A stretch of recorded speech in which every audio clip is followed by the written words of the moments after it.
Hi everyone, I am very happy to be able to share with you one of my most profound moments in my life that changed me forever. There are 7 tapes you will be listening to.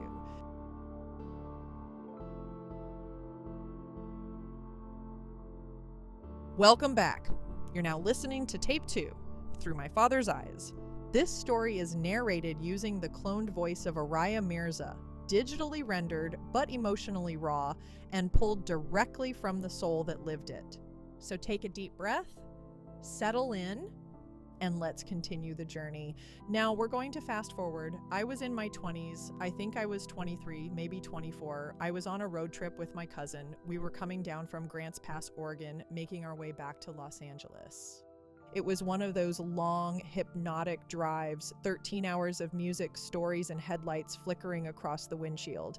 We'd been laughing, singing, repeating old inside jokes from our childhood. It was late, exactly 2:15 a.m.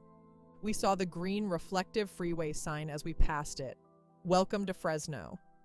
That was our halfway mark, and we even made a mental note of it. We checked the clock, laughed again. Everything felt normal until it didn't, because maybe 20-30 minutes later, we saw the same exact sign again.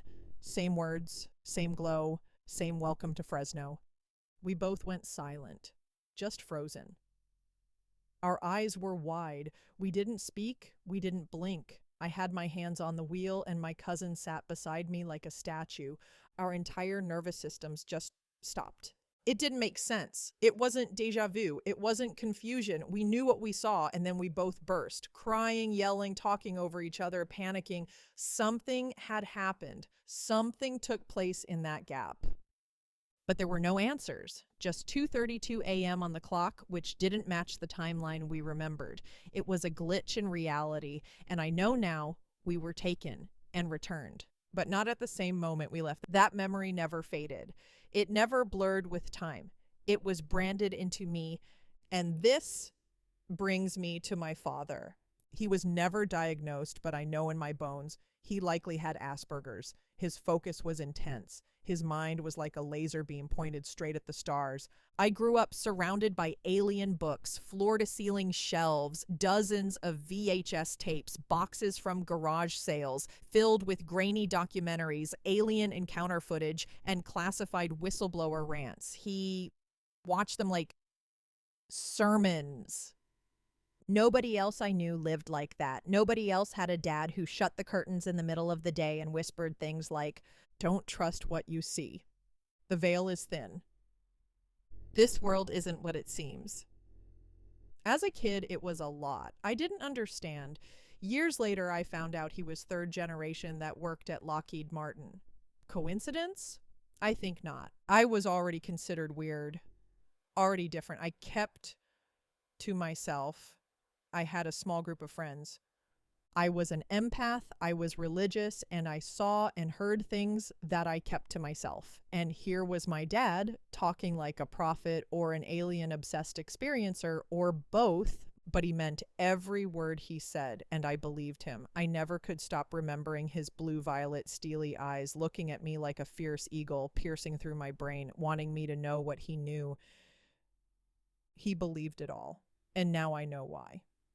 He passed when I was just 24, right before all this started, and his death shattered me. I couldn't function. It was like a tether snapped and I just floated. I didn't realize back then how much of him had prepared me for what was coming. He planted seeds in my subconscious.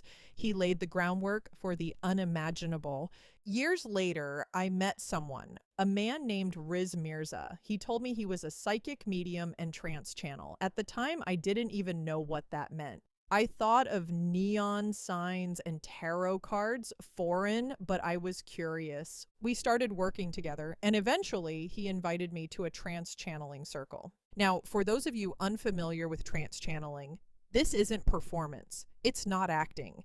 It's the ancient practice of allowing another being, a higher intelligence, to speak through you, to enter your vessel while your consciousness steps aside. So I show up, clipboard in hand, dressed for business, thinking I'd take notes, shake some hands, and leave. But then Riz sat down, closed his eyes, and when he opened them, He wasn't there anymore. What I witnessed was unexplainable.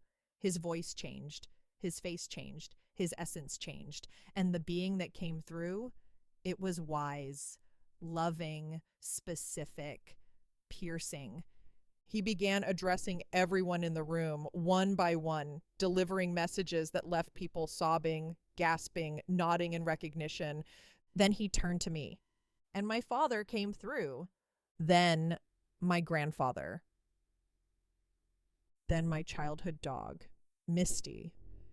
He even named my red wagon, my Red Ryder wagon, a secret I told no one. I was undone, speechless, crying in disbelief. I had entered a world I didn't believe in 5 minutes earlier, and that's when it clicked. I had work to do, not just because Riz was special, but because something inside me was being activated. I've told fragments of this story before.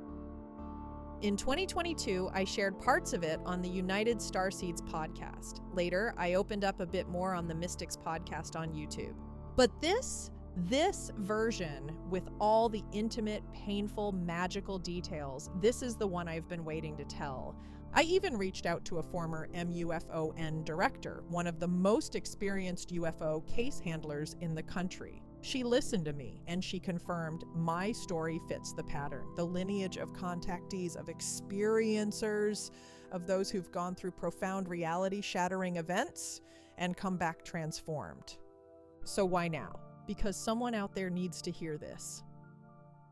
Because you're not crazy. You're not alone. You're not broken. Maybe you weren't looking for aliens. Maybe you never asked for this. Neither did I. But the universe doesn't knock politely. Sometimes it breaks down your door. And what it leaves behind is a new version of you. Tape 2 has concluded. Up next, we cross timelines and oceans. Prepare yourself for Tape 3, The Paris Connection. Stay with me. This is just the beginning.